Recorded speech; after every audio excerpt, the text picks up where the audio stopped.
how do you manage negativity that comes into your head in relation to your everyday work? I mean, keeping everyone happy, or, to use a less generous term, people pleasing, is definitely something that I am limited by, or, constantly have to check myself for, because you can't keep everyone happy all the time, because that's not actually the work. I love something that was said to me a little while ago about the kind of situation you're talking about, where in anybody or in any argument, always finding the 2% that we agree with is always a great place to start, to actually find out there's probably at least 10 or 20%. And I love that kind of concept. So what other coping strategies have you put in place, bearing in mind what you've shared with us about some of the things that were getting in the way? How have you adapted your leadership style to reconcile some of those things?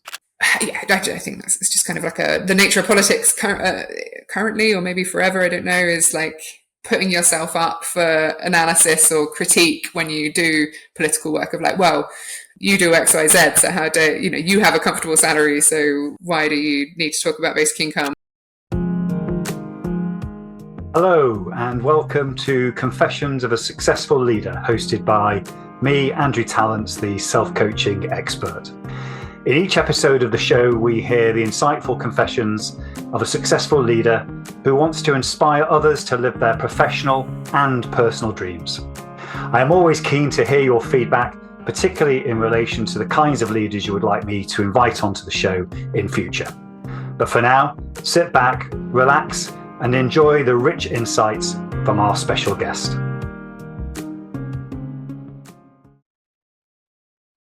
Hello and welcome to another episode of Confessions of a Successful Leader, hosted by me, Andrew Tallents, the self-coaching expert. In each episode of the show, we hear insightful confessions of a successful leader who wants to inspire others to live their professional and personal dreams. Today, I'm delighted that Cleo Goodman has joined me in the studio. Cleo is the co-founder of the Basic Income Conversation, a project dedicated to exploring and piloting the idea of universal basic income in the UK. Her background is in communications, community building, and supporting social entrepreneurs. Cleo, welcome to the show. Thanks for having me. It's great to be here. Yeah, lovely to see you again. I'm sure the audience would love to know a bit about you. So just explain a bit about yourself and what your current focus is, please. Yeah, of course. So I've spent the best part of 5 years now campaigning for a universal basic income in various different ways. I started that journey here in Scotland, where I still live, through Basic Income Network Scotland, which is a charitable organisation, an educational charity that focuses on basic income. And I've been running the Basic Income Conversation project since the end of 2019. And conversation is obviously at the centre of what we do. I think it's a really powerful tool for change and exploring political ideas. A basic income is the idea that everyone should have a unconditional monthly payment that covers their basic needs, give everyone access to money, and improve everyone's quality of life. And it's a big topic. It's a big, exciting topic, and I think a complicated one that people often feel is an economic concept, but really it's about how we treat each other and ourselves, I suppose, in society. So conversation makes a good format for that. There's obviously political elements to the work that we do. We work with politicians, trying to encourage them to advocate for this policy. And yeah, pilots are another really key part of what we're trying to achieve. Piloting, or demonstrating, is actually the preferred term that we use. Tell the story of what it's like to have this unconditional cash, and hopefully move the UK towards looking at implementing it as a permanent policy rather than short-term pilots. Take care of that ourselves and move that part of the conversation forward in the political spaces. So that's the focus at the moment. Great. And it's very normal when people come on this show to focus on the focus that they're on, but also it's lovely to hear a bit more about you personally. And when you're not working, I know you're really passionate about what you do, you work really hard, but just give us a sense in terms of Cleo outside of work and what you do spend your time doing. Yeah, definitely. I bought a flat last year, so that's been a really massive personal achievement and project as well. A small flat. I've done lots of DIY in that, and it's been really nice over the last year to be able to put more work into things in my personal life. I've got quite into the gym, which has been a big revelation for me. I like cycling. Yeah, I think Scotland's the most beautiful country in the world, so I like to be outdoors here and have beautiful family, beautiful friends that I spend a lot of time with, doing silly stuff and fun stuff. Absolutely, great. And what the audience of this show really loves to hear is obviously about the experiences that have shaped your leadership style. And we've all got our own stories around that. So just tell us a little bit about your earlier life and how that shaped your leadership style. Yeah, definitely.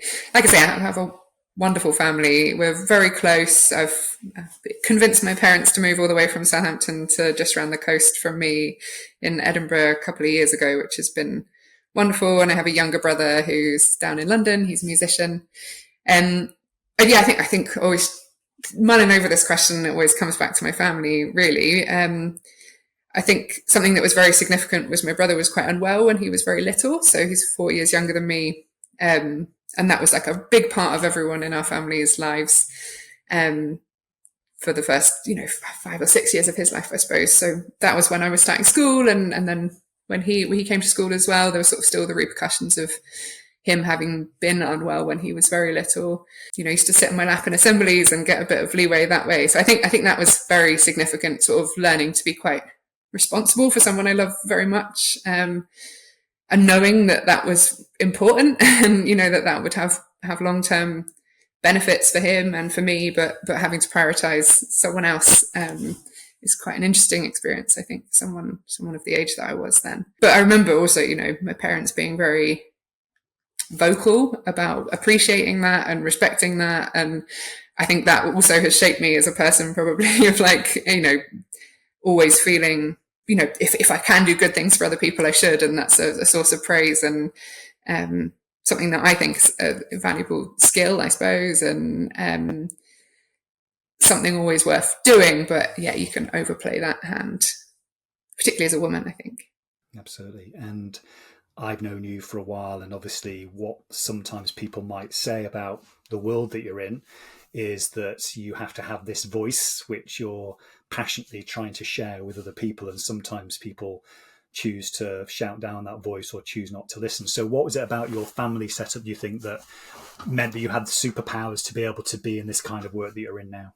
Yeah, I think very equitable. I think my parents quite like they've always treated us like adults. That's something that my dad has these one-liners that he always comes back to, and one of them's, kids, you can't love them enough, and you treat them like adults as early as possible, and that's how you're going to build a strong relationship. And so I think that's why I feel confident showing up and saying what I think in the spaces that I do, because I really mean it, and I've always been allowed to exercise that right, even from a very young age.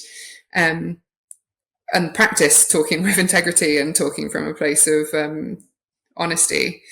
I think I have had a very equitable household in sort of practical ways. My dad spent a lot of my youth as the primary earner. Like, he used to work in the City of London, and my mum didn't have an employed job, but there was practical recognition that she did essential labour in the household, and the money that my dad earned as a contractor was paid into a company run by my parents, and they had equal salaries. And just that setup, I think it again, I mean, it's almost like a basic income within the family home, so that's directly related to what I do now, but also just that recognition of unpaid work and value in a practical way, I think has definitely shaped me.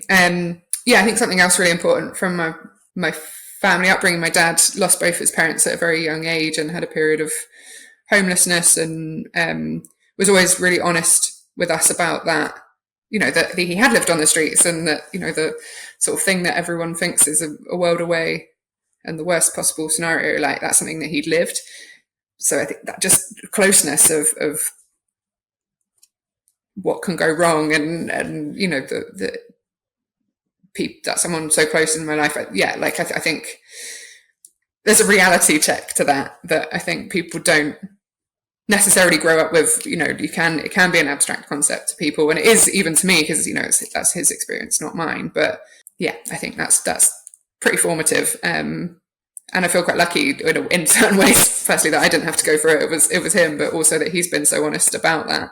And almost as a second generation of people, and as part of his family, we've been able to learn from that, and hopefully do something that prevents, hopefully moves us politically towards things like that becoming less likely to happen to people. But who knows? And the reason I wanted you to come on the show is because you're one of those unique people that have led people, led yourself, part of leadership, leading a movement. So therefore, there's a lot of leadership responsibility that you've had. And at times, there are things from our past that impact our leadership negatively. We learn from those mistakes. What comes to mind for you in terms of those things from your past that maybe started affecting your leadership? I mean, keeping everyone happy, or, to use a less generous term, people pleasing, is definitely something that I am limited by, or, constantly have to check myself for, because you can't keep everyone happy all the time, because that's not actually the work. And I think it's quite easy in a leadership context, particularly with, when it is people that you're focused on and that the work is related to, but keeping everyone happy all the time, or trying to reach that sort of often completely unachievable pinnacle of success, like that isn't the metric that you should be looking at. It's the work that you achieve, the cohesion, getting to those shared values or shared priorities, and using that to shape the way forward. That's the priority. It's not everyone being happy and leaning into that uncomfortable moments and saying no. All of that kind of stuff is very, very difficult when all you want is for people to be happy all the time, and to be the source of that, solving those problems for other people. That's definitely something that I continue to try and learn how to play further down the list. Obviously, it is a strength in some ways, because if everyone feels like they're constantly looked after or happy because you're doing all the work for them, then that's a nice experience for them, but it's not a very efficient or sustainable leadership approach. Yeah, and I'm not sure how this lands with you, but I am similar to you in the sense I always have an opinion. And obviously your job is to have opinions and share them, but how have they ever got in the way of key stakeholder relationships where sometimes they don't want to hear your opinion and it's probably not appropriate? Yeah, that's a great question. I think it's that thing that I said there about finding shared ground, and maybe trying to reframe the opinions as many ways as possible until you can see them landing. I mean, I think it's very difficult for me in my work to not get to the heart of what I think the matters are. The fact that the way social security currently works is very punitive and has an active negative impact on the people that use it. Things like that, for example, I have personal experience through my friends and family of them experiencing that, and I speak to people every single day that are affected by that, and I find it very difficult to listen to people talk around those issues without looking them in the eye, and even just mentioning them or showing that they care about them. I find that quite difficult. But if I take a step back and again, embody what my job is or my role is in those rooms, and it's to get closer to people taking the idea that I'm putting forward seriously, and maybe not talking directly about that issue or pulling them up on not addressing it in a way that I'm satisfied with, is what needs to happen in those moments. And I think generosity of how you view people, trying to empathize with people, that maybe that isn't because they're a bad person and they don't care about that. It's because they're also constrained by their role and their ability to influence, and they have a different tactic in mind of what they think is the best way forward. And you can think someone's wrong, but I do fundamentally believe your responsibility is to find common ground. Because if you just throw it out by, wanting to stand by your opinion in that moment, you lose an opportunity for actually moving things forward. And if you do that every time, then there's going to be no progress. But there is a balance, there is also a balance of when if you do have to have boundaries, and you do have to be clear about who you will and won't work with and what isn't acceptable. And I think that's also really, really powerful to step into, or to allow yourself to explore in safe spaces or safe relationships or with yourself, because it is hard to set those boundaries, and it is hard to say no to opportunities when you aren't afforded many. In the kind of campaigning that I do, you always want to make the most of them. But if you can see clearly it's unethical or not going to get anywhere, that there is no common ground to be found, then move on to the next. I love something that was said to me a little while ago about the kind of situation you're talking about, where in anybody or in any argument, always finding the 2% that we agree with is always a great place to start, to actually find out there's probably at least 10 or 20%. And I love that kind of concept. So what other coping strategies have you put in place? Bear in mind what you've shared with us about some of the things that were getting in the way. How have you adapted your leadership style to reconcile some of those things?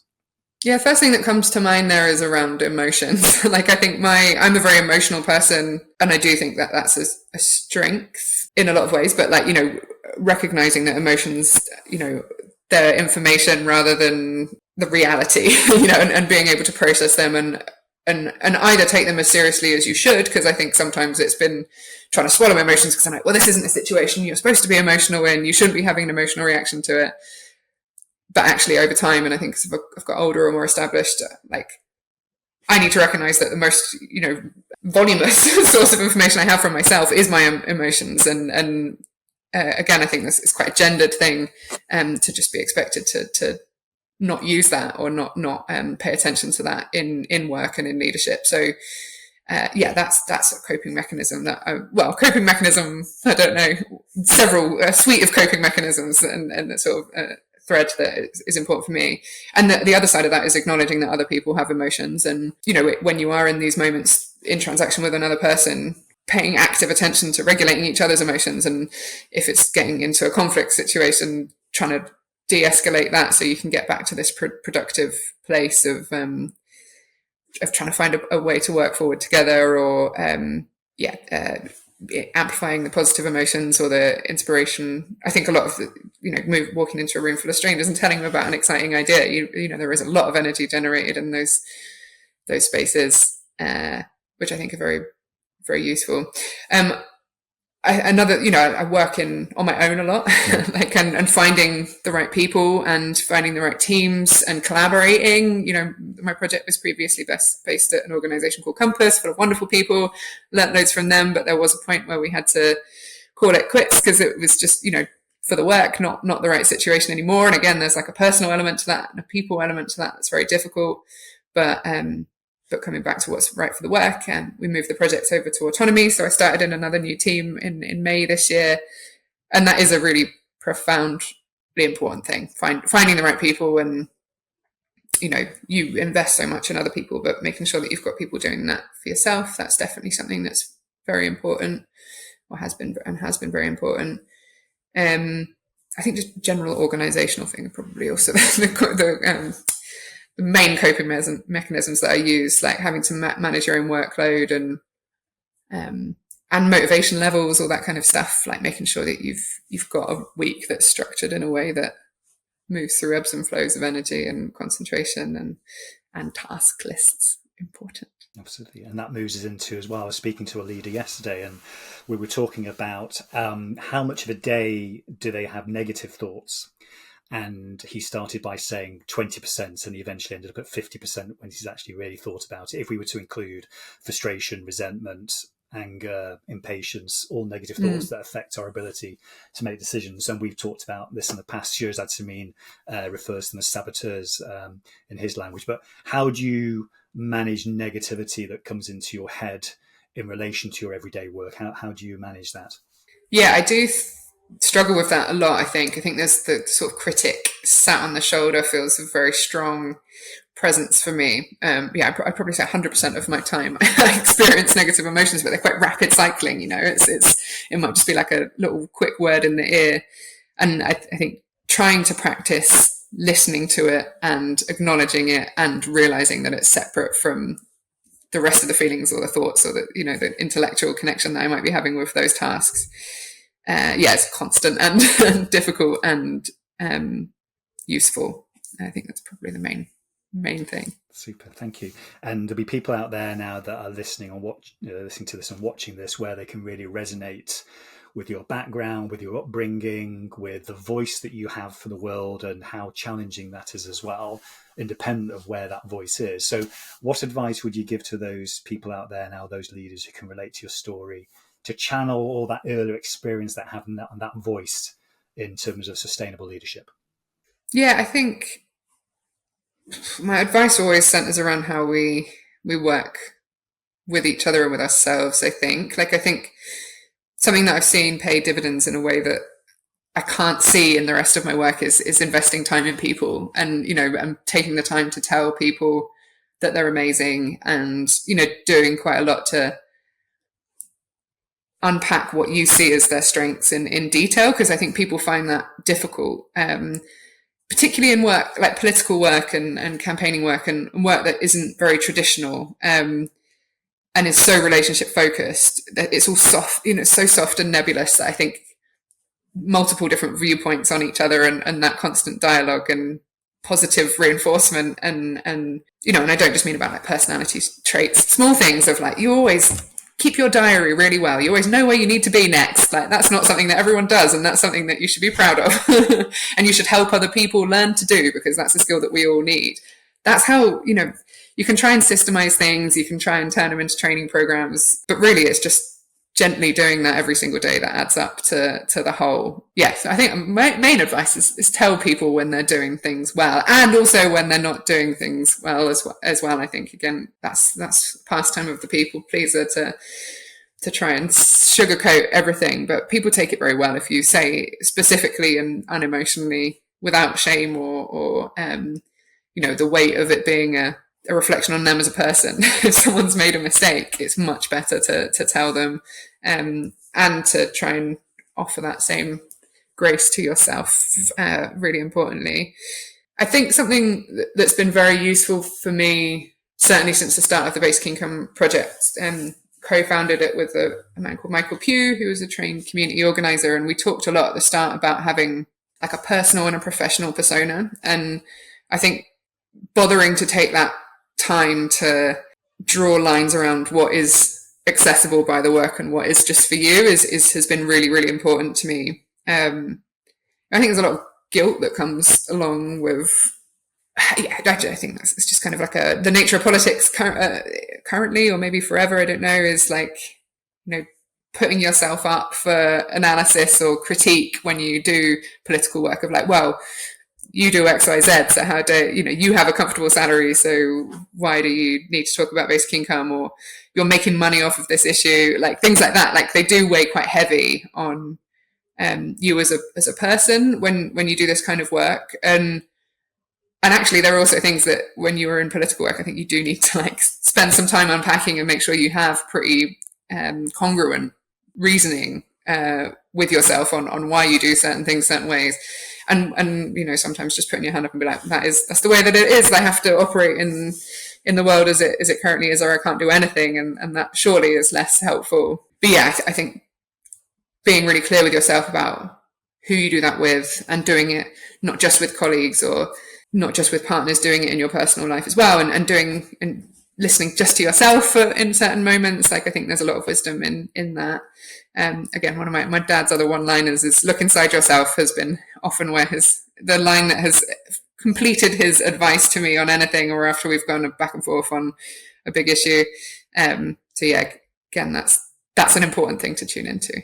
Yeah, what I love about that, building on that, is a lot of the people I've been working with recently who are talking as you are, is the only time we can really relate to that and put those boundaries in places where I guess the intention of our voice is coming from a place of either neutrality or positivity and presence. And I think when that happens, it's viewed as authentic and people really listen.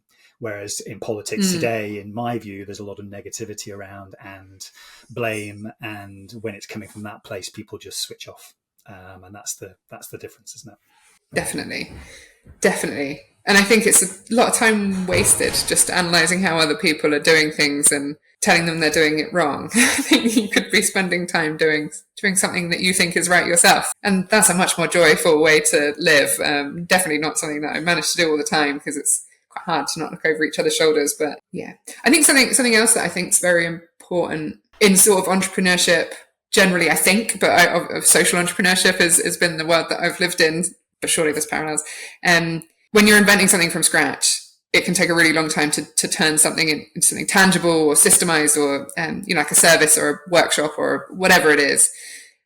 And I think you always get to the point where you're then, well, I invented this thing, so I'm really good at doing it. I just have to do it forever.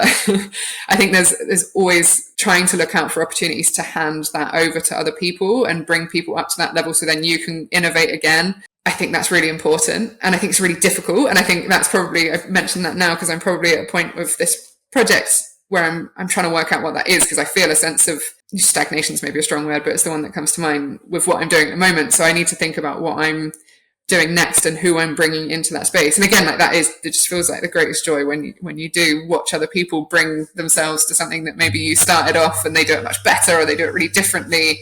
And it's scary at first to try and let go of the grip that you have on those things, but actually seeing them develop their own life with other people involved is very joyous, but also so productive. You're never the expert. Even if you invented the thing, you're never really the expert. There's always other people that will bring more to it. And that's important to cultivate, I think. Absolutely. And I thought of you the other day when I heard Elon Musk talk about, I think it was the conference in London when he was there, about the fact we're all not going to be in a place in the world we need to work, and therefore, his own words, universal basic income, form of that, is going to be a reality for people in the future. So I just wondered how this leads into the final question I've got for you in terms of the future for now. You've hinted at it there, but for you personally, what does the future hold in terms of who or what you're going to be in service of, and how can people out there contact you to collaborate if they're interested in joining you? Yeah, great question. I mean, firstly, we'll have to keep making sure our voice is amplified so we get as much stake in designing a basic income as Elon Musk, at least, because I'm not sure I would trust his version of things, with greatest respect, obviously, for Mr. Musk. Yeah, I think in service of the same people as I have been for a while, well, just anyone that wants to improve the social security system, improve the access to a decent quality of life in the UK and globally, obviously, but I feel like I'm most useful in the UK. I think, the conversation component leads to hearing people talk about their lived experience and recognizing that the way that what they know from their own lives is the most valuable information or the most valuable data that we have on why we need change, and then handing the microphone over to them as much as possible, or encouraging them to share that with as many people as possible and build that confidence, in terms of I think that is the people that I feel I would like to be most in service of, and hopefully we do a bit of that, have done a bit of that, and we'll do much more of that over the years to come. Specifically, we've worked with communities in Jarrow and Grange in North London, in East Finchley in North London, to propose some pilots in the summer, and we're doing a lot of work behind the scenes at the moment to try and raise the funds to deliver those pilots, which is big, challenging, edge of the comfort zone stuff, but really hope to be seeing cash in people's pockets as a result of that project in the near future. That feels like real, tangible real world impact that feels very important. And I think for me it's quite important also to be doing more for myself and more outside of my working life. I think the last few years have been very, very, very work focused, and it would be nice for that to move a little bit down the list of priorities or things that excite me the most. That's also important. I'm putting myself higher up on the list of people that I'm in service of, maybe, at the moment, and that's a bit of a process to learn. Absolutely. So if people want to join the conversation and support and collaborate in some way, what's the best way for them to get in contact, Cleo? So our website's www.basicincome.conversation.org. There's a resources page on there with a wealth of resources, and ways of adding yourself to the mailing list or getting in touch with me if you're interested, which I would love to hear from you. Lovely. Well, Cleo, I really appreciate you sharing your experiences with our audience today. I know that many of them that have listened to and watched this would have been inspired to reflect on their own leadership style, both how they lead themselves and others, and a movement potentially in terms of how their voice is heard. So thank you very much for coming onto the show. I really appreciate it. Oh, it's been a pleasure. Happy to share, hopefully, some usefulness in there somewhere. Absolutely. Well, thank you to everyone that's watched and listened to this episode of Confessions of a Successful Leader. You can find out more information about conscious leadership and self-coaching by typing in Andrew Tallents into LinkedIn or your favourite browser. So until next time, don't forget to stay present, curious, and above all, conscious. Goodbye. I hope you enjoyed this episode of Confessions of a Successful Leader. You can access all previous episodes of the show at confessionsofaSuccessfulLeader.com. If you are interested in finding out more about conscious leadership and self-coaching, just type in Andrew Tallents into LinkedIn or your favourite browser, and you'll find my contact details and all the content that you need. Until next time, don't forget to stay present, curious, and above all, conscious.